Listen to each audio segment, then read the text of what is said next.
سر و کار با عالمی پر از رقم و رمز کاری روزمره ایرینا است. او آموزگار ریاضی و کامپیوتر در یک مکتبی نزدیک به کیف می باشد.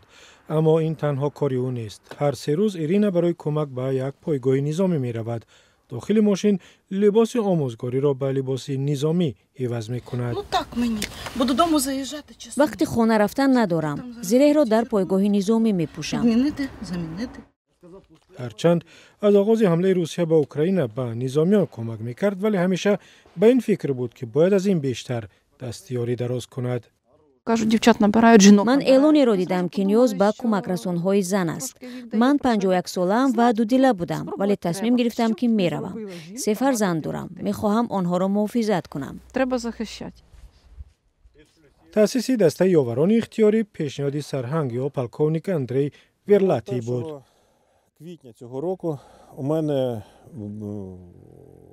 در واحد ما تا 1 اپریل فقط مردها بودند. بعد فرمان سفربری عمومی همه اعضای واحد اختیاراً به صف نیروهای مسلح پیوستند. І люди, мої бійці, пішли добровільно в різні підрозділи Збройних сил.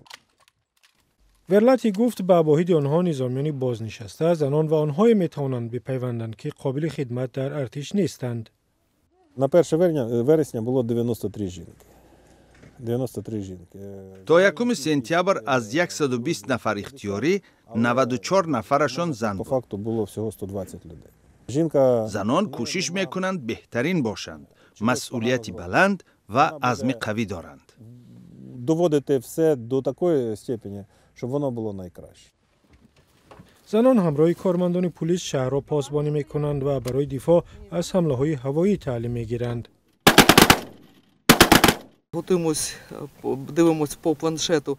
حالا تجربه آموزیم. فرمانده با پلنشت درون‌های روس‌ها را نظارت میکند.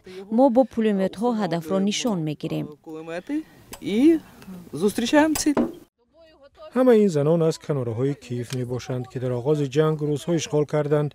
تا زمان آغاز جنگ الینا صاحب کار بود. لیلا دوگانه نزدیکش در میخانه کار میکرد. زمان اشغال بوچه تا 11 مارت آنجا بودم. دوستم همانجا کشته شد. ایرینا روزهای سختی ترک کردن زادگاهش را یاد دارد. میگوید نمیخواهد دیگر احساس بیچارگی داشته باشد. حالا یک دسته هم سلاح را استفاده میکنم. قوی شدم. ما اجازه نمیدهیم که دیگر پای روس‌ها به کنار کیف رسد. من نمیخواهم سلاح استفاده کنم، ولی باید آماده باشم. ایرینا در برابر کار نظامی آموزگاری را نیز ادامه میدهد چون آموزگار نمیرسد. خانواده در اول از تصمیم او نگران شدند. حالا از کاری او فخر میکنند و هر شام چشم برای بازگشت او هستند.